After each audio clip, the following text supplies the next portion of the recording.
माँ का प्यार बिना शर्त का होता है, जो हमेशा हमें सही रास्ता दिखाता है। माँ वह ताकत है जो हमें हर कठिनाई से लड़ने की हिम्मत देती है।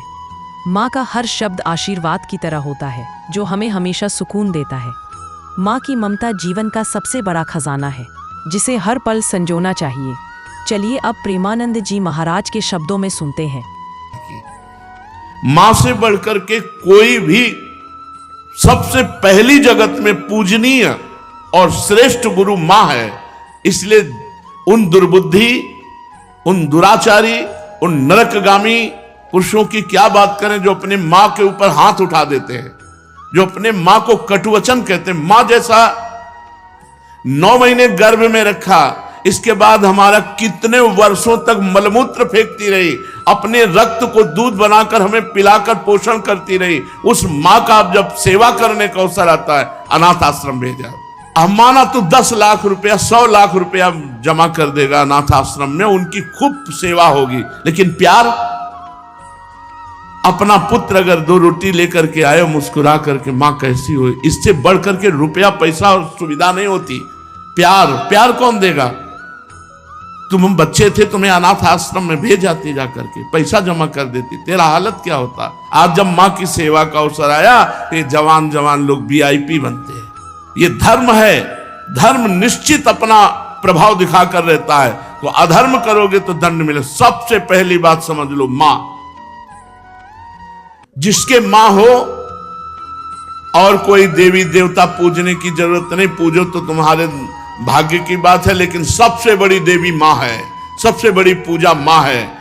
अगर अपनी मां की सेवा कर ली तो भगवान को प्रसन्न कर लिया।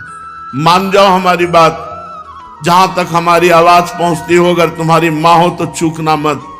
मां का आशीर्वाद ले लो, विश्व ब्रह्मांड में कभी परास्त नहीं होगे। मां महामहिम गुरु है। हां, अगर आप वृंदावन वास करते हो, अपनी मां को पास रखो। जैसी भी परिस्थिति हो, उस परिस्थिति से अपनी मां की सेवा करो, अपने पिता की सेवा करो। संन्यास लेने पर वो पिता सन्यासी बालक के साष्टांग दंडवत करेगा, लेकिन वो बालक अपनी मां को साष्टांग दंडवत करेगा। ये बहुत बड़ी महिमा मां की है। पूज्य बाबा कह रहे हैं, इसलिए मां को इस मनुष्य लोक में प्रथम देवता, प्रथम गुरु मानना चाहिए। मातृ देवो भव हमारा वेद कहता है, और पितृ देवो भव। अपने माता पिता की जिसने सेवा नहीं की, आज्ञा नहीं मानी, मनमानी आचरण किए, वो कभी सफल नहीं हो सकता, किसी भी मार्ग में सफल नहीं हो सकता। पूरा जीवन रुपया कमा करके अपने बेटे को बाबूजी बनाना चाहो, बेटे ने जब बूढ़ा अवस्था आई, पानी देने की अवस्था आई, तो घर से निकाल दिया। माता पिता की आराधना करना ये भगवत भक्ति है। पुंडरीक जी महाराष्ट्र में अपने माता पिता को भगवान मान करके उन्हीं की 8 पैर सेवा में रहते। तो आज भी जो विट्ठल भगवान है, उन्हीं को दर्शन देने के लिए गए थे। एक ईंट डाल दी, उसी ईंट में खड़े हो गए। ऐसे आज भी खड़े हैं। ऐसे कहा, जब माता पिता की सेवा पूर्ण हो जाएगी तब महाराज आपके दर्शन करेंगे। माता पिता भगवान का स्वरूप है। ये आज जो वातावरण बदल रहा है, बहुत गुस्सा लगती है जब देखने को मिलता है कि जवान बहू और बेटा मिलकर के बूढ़ी मां को मार रहे हैं। वो बेचारी उठ नहीं सकती, वो हिल नहीं सकती। अंतिम समय तक या तो जलोगे ऐसी जगह जहां बचाने वाला कोई नहीं होगा, या सड़ोगे। ऐसे अधर्म करने वाले को कभी और हम कहते हैं, उस मां से पूछ लो जिसको तुमने मारा है, उसी मां से पूछ लो कि बोलो इसको क्या दंड दें, तो यही कहेगी कि कभी मत दंड देना। वो पिटते हुए भी यही कहेगी कि तू सुरक्षित रहे, तू सुरक्षित रहे। एक मां को मारा तो दूसरे भाई ने रिपोर्ट कर दी, पुलिस आई, मां से पूछ रहे, तुम्हें मारा? नहीं, मारा नहीं, बातचीत हो रही थी, ऐसे धक्का लग गया। धक्का दिया? नहीं, हमारा धक्का उसको लग गया। छोटा लड़का कह रहा है कि इतना जोर से डंडों से मारा, इसके शरीर को देख लो कितने डंडे पर। चुप। मां का स्वरूप क्या होता है, समझो क्या स्वरूप होता है। पीट के अपमानित होके भी अपने बेटे को अपमानित और पीटने की इच्छा नहीं है। ऐसी वात्सल्यमयी मां को, ऐसे पिता को जो मेहनत करके कमाते अपने बच्चे का पोषण किया और वो जवान हुए, डंडों से मारते हैं, घर के बाहर अरे राधा राधा, ऐसे दृश्य देखने को मिलते हैं ना, ये खा खा करके सब जवान हुए हो और अब माता पिता की सेवा का अवसर आया तो मुंह चुराए घूमते हो। मुंह चुराने का समय नहीं है, अपने कर्ज उतारने का समय है, ऋण उतारने का समय है। अब माता पिता की सेवा कर लो, मातृ ऋण पितृ ऋण से उऋण हो जाओगे। हमने आपको कई बार सुनाया है, एक कश्यप नाम के ऋषि थे, महाभारत में है, तो तपस्या परायण थे। तो जिस वृक्ष के नीचे तपस्या कर रहे थे ऊपर बगुली बैठी हुई थी, बगुला जो टांग उठाकर ध्यानस्थ रहता है मछली के लिए, तो बीट ऊपर गिरा करके तो क्रोध भरी दृष्टि से देखा, तत्काल आग लग गई, बगुली भस्म होकर नीचे गिर गई। तप का प्रभाव होता है। अब उनको बड़ा गर्व हुआ कि नहीं, काफी हम सिद्ध हो चुके हैं, बगुली भस्म हो गई। उठे भिक्षा के लिए गए तो एक दरवाजे में जाके भिक्षाम देहि, तो एक बहू निकली, उसने कहा भगवान कुछ क्षण रुकिए, अभी बना करके लाई। बड़े मृदु वचन से उनका सम्मान करते हुए अंदर गई तो दूसरे दरवाजे से उसका पति आ गया। जब भी पति आए पति की आराधना, उनको जल पिलाया, आसन पे बैठाला, फिर इतने में कुछ समय लगा और कहा भगवान आपके घर के दरवाजे अतिथि देव विराजमान है, आज्ञा हो तो भोजन। अरे उनका पहले अतिथि देवो भव, अतिथि की सेवा करो। अब वो गए, इतना विलंब क्यों किया? उनका हमारे पति देव आ गए, तुम मुझे समझते नहीं है, इतना विलंब क्यों किया? बोले महाराज जानती हूं उस वृक्ष की बगुली नहीं हूं कि तुम्हारी आंख टेढ़ी करने से भस्म हो जाऊंगी। और उनके होश उड़ गए कि ये बात तो केवल हम जानते, दूसरा कोई जानता ही। उनका तुम कैसे जाने? बोले मैं अपने पति सेवा के प्रताप से पतिव्रता हूं, मुझे तीनों कालों का ज्ञान है, तुम्हें बिल्कुल ज्ञान नहीं, अभी तुम अज्ञानी हो, अपने को ऋषि भले समझते हो। कश्यप ऋषि नाम था उनका। जाओ, तुम्हें अगर ज्ञान प्राप्त करना है तो जाओ, वहां एक कसाई रहते हैं, वो तुम्हें ज्ञान प्रदान करेंगे। अब कोई संशय नहीं था क्योंकि अलौकिक बात उनको पता है, पातिव्रत धर्म से।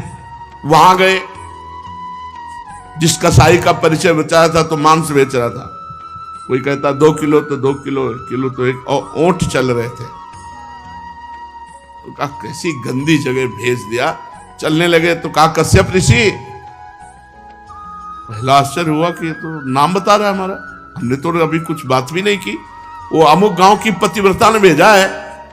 अब और आश्चर्य हुआ, कहा हाँ। बोले बस खड़े रहो, मैं अपना व्यापार कर लूं, बस अभी आपके साथ चलता हूं। खड़े रहे, थोड़ी देर में वो बेच दुकान बंद करके कहा तो उनका पहले ये बताओ इतना निंदनीय कार्य करते हो तुम?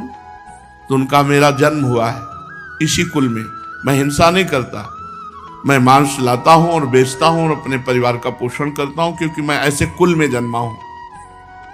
तो उनका तुमको ये कैसे पता चल गया मेरा कश्यप नाम है? बोले आपका नहीं, आपके बाप का, आपके पुरखों तक का हमको पता है। और ये कैसे पता चला कि वो बहू ने आपको कहा है ऐसा? बोले मुझे तीनों काल का ज्ञान है, भूत भविष्य वर्तमान। बोले इतना निंदनीय कार्य करते हो और तीनों काल का? बोले हर समय नाम जप करता रहता हूं और अपने कुल के अनुसार व्यापार करता हूं, और मेरी प्रधान पूजा, चलो घर देखो। जब घर में गए तो श्वेत पलंग पर बूढ़े माता पिता सजाए देवता की तरह बैठे थे, जाके साष्टांग दंडवत की और कहा मां आपके घर में अतिथि आए हैं, उनका अतिथि से मिलो और सेवा करो। उनका ये हमारे भगवान है, 8 पहर इनकी पूजा करता हूं, अपने माता पिता की, और अपने कुल के अनुसार आचरण करता हूं और निरंतर नाम जप करता हूं। उसके प्रताप से मुझे तीनों काल का ज्ञान है, भूत भविष्य वर्तमान। तुम अपने माता पिता को छोड़ करके तपस्या के लिए निकले हो, और वो भी अंधे हैं तुम्हारे माता पिता, जो स्वयं पानी नहीं ले सकते। तुम्हें कभी न परम पद मिलेगा, न स्वर्ग मिलेगा, नरक मिलेगा तुम्हें। उसी समय वापस हो गए, और जब माता पिता का शरीर पूरा हुआ तब पुनः तपस्या में लगे। माता पिता भगवान का स्वरूप है। स्वयं प्रात काल उठी कै रघुनाथा, मातु पिता गुरु ना वही माथा। अपने माता, अपने पिता, अपने गुरुदेव के चरणों में स्वयं राम जी महाराज मस्तक रखते थे प्रातः काल उठ करके। सबसे पहले अपने माता पिता की जो आज्ञा का उल्लंघन करते हैं उन्हें कभी सद्गति प्राप्त नहीं होती। अब ध्यान से सुनो, यदि माता पिता भगवान का नाम जब भगवान की भक्ति का विरोध करने वाले हो तो उनकी नहीं बात माननी चाहिए। यदि माता पिता भगवान की भक्ति का विरोध करने वाले हो तो नहीं माननी चाहिए। यदि माता पिता गंदी आज्ञा करे तो नहीं देना चाहिए। रोटी दाल खाओ, नहीं चाहे उपवास करके मर जाओ, तुम्हें मुर्गा और बकरी नहीं देंगे आके, तुम्हें शराब नहीं पिलाएंगे आके। एक तरफ भक्ति का वर्णन किया, अब ये वर्णन किया उनके दुष्परिणाम। और अगर माता पिता गलत आज्ञा करते हैं तो नहीं, पानी पी के रहो, ऐसे रहो, शराब तुम्हें नहीं देंगे, मांस तुम्हें नहीं देंगे। क्यों गलत आदत बनाई? जो धर्म विरुद्ध है वो हम तुम्हें लाके नहीं दे सकते। यदि माता पिता भक्ति विरोधी हो तो उनकी बात नहीं माननी चाहिए। सेवा करने की बात नहीं कह रहे, सेवा करो, बात मत मानो। यदि भक्ति विरोधी है तो बात मत मानो। यदि वो भक्ति विरोधी आदेश करते हैं, मांस भक्षण, मदिरा पान या कोई गलत आचरण का, बिल्कुल आदेश मत मानो, बिल्कुल अमंगल नहीं होगा। तजो पिता प्रहलाद विभीषण बंधु भरत महतारी, गुरुबल तजो कंत ब्रज बनितन भेमुद मंगलकारी, जाके प्रिय न राम अभय देही, तजिए ताहि कोटि बैरीशम यद्यपि परम सनेही। दूसरे का धन चोरी से, बेईमानी से, घूस से, छल कपट से कभी नहीं लेना चाहिए। नहीं, वो तुम्हारे परिवार की बुद्धि भ्रष्ट करके नष्ट कर देगा। इस बात को बैठा लो, वो एक ही बार वाला सब पूरा नष्ट कर देगा। तुम्हारे घर के बच्चों की बुद्धि भ्रष्ट, पत्नी की बुद्धि भ्रष्ट और तुम्हारी बुद्धि भ्रष्ट, रोगे बाद में बैठ के। कितने ऐसे उदाहरण हैं। एक बहुत बड़े ऑफिसर पद में थे, फार्म हाउस और क्या क्या, अकेला लड़का, नक्शा था, कई गाड़ियां सब। अब लड़का धीरे धीरे डिप्रेशन में पहुंचा, अपने हाथ से अपना गला उड़ा दिया। अब बैठे पूरी जिंदगी भर रो, क्योंकि अब बुढ़ापा हो गया है, तो अब ये तो हो नहीं सकती कि संतान उत्पन्न हो जाए। अब केवल सोचो कि तुमने क्या क्या किया। अब जीवन भर वही फार्म हाउस और महल और गाड़ियां देख देख के रो कि इनका अधिकारी कोई नहीं है। धर्म से चलो, साइकिल से चलोगे तो भी उन्नति को प्राप्त होगे, आनंदित रहोगे। मान लो हमारी बात। अधर्म का पैसा, दूसरे को, निर्दोष को दंड दिया और दोषी को मुक्त कर दिया रुपए के बल से, तो वो सरकारी, आखिरी सरकार जहां किसी की घूस नहीं चलती, वो जब न्याय करेगा तो ऐसी जगह फंसोगे, पूछो मत। एक बड़ा बलवान ऊपर चढ़ा छत पे, और बहुत बड़ा सरोवर था, और जहां उसको कूदना था वहीं नीचे छत बनी हुई थी सीमेंट की, ऊपर पानी था। और उसको समझा कि पानी ऊपर से कूदा, ऐसे ककड़ी की तरह फट गया। यह है ऊपर वाले का न्याय, किसी और को फाड़ने की जरूरत नहीं पड़ेगी। बुरी दशा आने के पहले बुद्धि बदली जाती है, वहीं गिरोगे, ऐसी जगह फिसलोगे, ऐसी जगह फंसोगे जहां निकलने के चांस नहीं रहेंगे। अवश्य में भोक्तव्यम कृतम कर्म शुभाशुभम। धन दिमाग में भरे हुए हो, अगर धर्म से धन कमाओगे तो माना कि आप बहुत गरीबी से चल सकते हो, लेकिन आपके पुत्र, आपका परिवार सुसज्जित तेजोमय होगा। और अधर्म कमाओगे तो यही सब बाधाएं ऐसी आएंगी जो जिंदगी भर केवल सड़ते रहोगे, दिमाग तुम्हारा सड़ा हुआ होगा। कोई उत्तम विचार, कोई आनंद, कोई चिंता शोक का नाश करने वाला विवेक आपको प्राप्त नहीं होगा। इसलिए अधर्म का धन, निर्दोष को दंड, दोषी को छोड़ देना, इसीलिए बहुत बच के अपने जीवन को चलाओ। केवल धन ही और जीना ही काफी नहीं है, मरना भी है आगे, और मर के फिर जाना है दरबार में सरकार की, और उसका हिसाब होना है। यही केवल हिसाब नहीं होता है, यहां तो नॉर्मल हिसाब है। एक एक सेकंड का हिसाब सेकंड के कम हिस्से में हो जाएगा। चित्रगुप्त तुम्हारे मन में बैठे हैं। ये चित्रगुप्त वो है जो तुम्हारे मन रूपी सीसी कैमरे में पूरे अनेक जन्मों की सीन सहित सब बातें भरी है। उसी को तो नाम जप मंत्र जप से डिलीट कर आ जाता है। जब नाम जप मंत्र जप करते तो सामने छा जाता है। इसलिए भाई अधर्म के धन से बचो, क्योंकि ये बुद्धि भ्रष्ट कर देता, परिवार को नष्ट कर देता है। ये बात अपने दिमाग में बैठा लो। अधर्म से दूसरों का धन लेने वालों, छल कपट करने वालों, ये बात को समझ लो। चाहे जिस पद प्रतिष्ठा पे हो, वो धन तुम्हारे लिए नाश का कारण बनेगा। अब मान लो, ये बात मान लो, प्रार्थना मान लो, नहीं आगे परिणाम देख लेना। कोई नहीं देख रहा, लेकिन तुम तो देख रहे हो। तुम देख रहे हो, कोई गवाही नहीं, लेकिन तुम गवाही हो। यहां जैसे वो जो जिससे गुप्त बात पूछनी होती, उसको वो दबावा दे करके वो मशीन में डाला जाता कि वो वही बोलेगा जो सत्य है। नहीं, वो हमें ये नारकोटिक, हाँ जो भी ऐसे, वहां नारकोटिक की जरूरत नहीं, वहां बोलोगे ही सत्य और तुम्हें बोलने का अवसर ही नहीं मिलेगा। केवल यस यस, एक सेकंड के हिसाब में अनंत जन्मों का हिसाब करने की सामर्थ्य रहती। तुम्हारे सामने सील चल रही, तुम स्वीकृति देते चले जा रहे हो। बस ये चल सुअर बन, गधा बन, अब गए सुअरी की कोख में, अब भोगो। अवश्य में भोक्तव्यम कृतम कर्म शुभाशुभम। भाई सावधान, ये कर्म भूमि है। जो कर्म करोगे तुम्हें भोगना। हम खुल के इसलिए कहते हैं कि तुम्हारे दिमाग में पहुंच जाए, तुम्हारे दिमाग में समझ में आ जाए। और ये मत सोचना कि दान दे देंगे तो हम पवित्र हो जाएंगे, डबल पाप लगेगा। अगर भजन करने वालों को अधर्म का धन दान किया तो उनकी बुद्धि भ्रष्ट हुई, उनका भजन मारा गया और नरक जाओगे। अधर्म से कभी भी धर्म की पूर्ति हो ही नहीं सकती। फिर बिल्कुल पक्की बात समझ लेना। ये मत सोचना कि बेईमानी करके हराम के जितने मनावे कमा, उसके बाद थोड़े बाबा जी को दे दिए तो हम चक का आनंद लेंगे। बाबा जी को अगर आप दोगे तो उनकी भी बुद्धि भजन से विपरीत जाएगी, उसका भी पाप तुमको लगेगा। इसलिए वो राधा बाबा कहते थे कि ईमानदारी का पैसा यहाँ देना हमें। जैसे कभी किसी को कोई भागवत सुना को तो बोले हम तुम्हें दक्षिणा देना चाहते, तो एक घास काटने वाला है, बोले बाबा पक्की ईमानदारी का, हम रोज घास काटते हैं, उसी का मिलता है, लाओ। बाबा बोले लाओ। एक संत को देखा जो पैर का रिक्शा जब चलते थे तो उसी ऐसे खड़े हो जाते, ला रे। बोले बाबा हम गरीब आदमी। बोले ला, तू 50 पैसा दे देता या 1 रुपया, वही बस ले। कि वो पसीना चुआ रहा है, मेहनत कर रहा है, वो 50 पैसा 1 रुपया दे।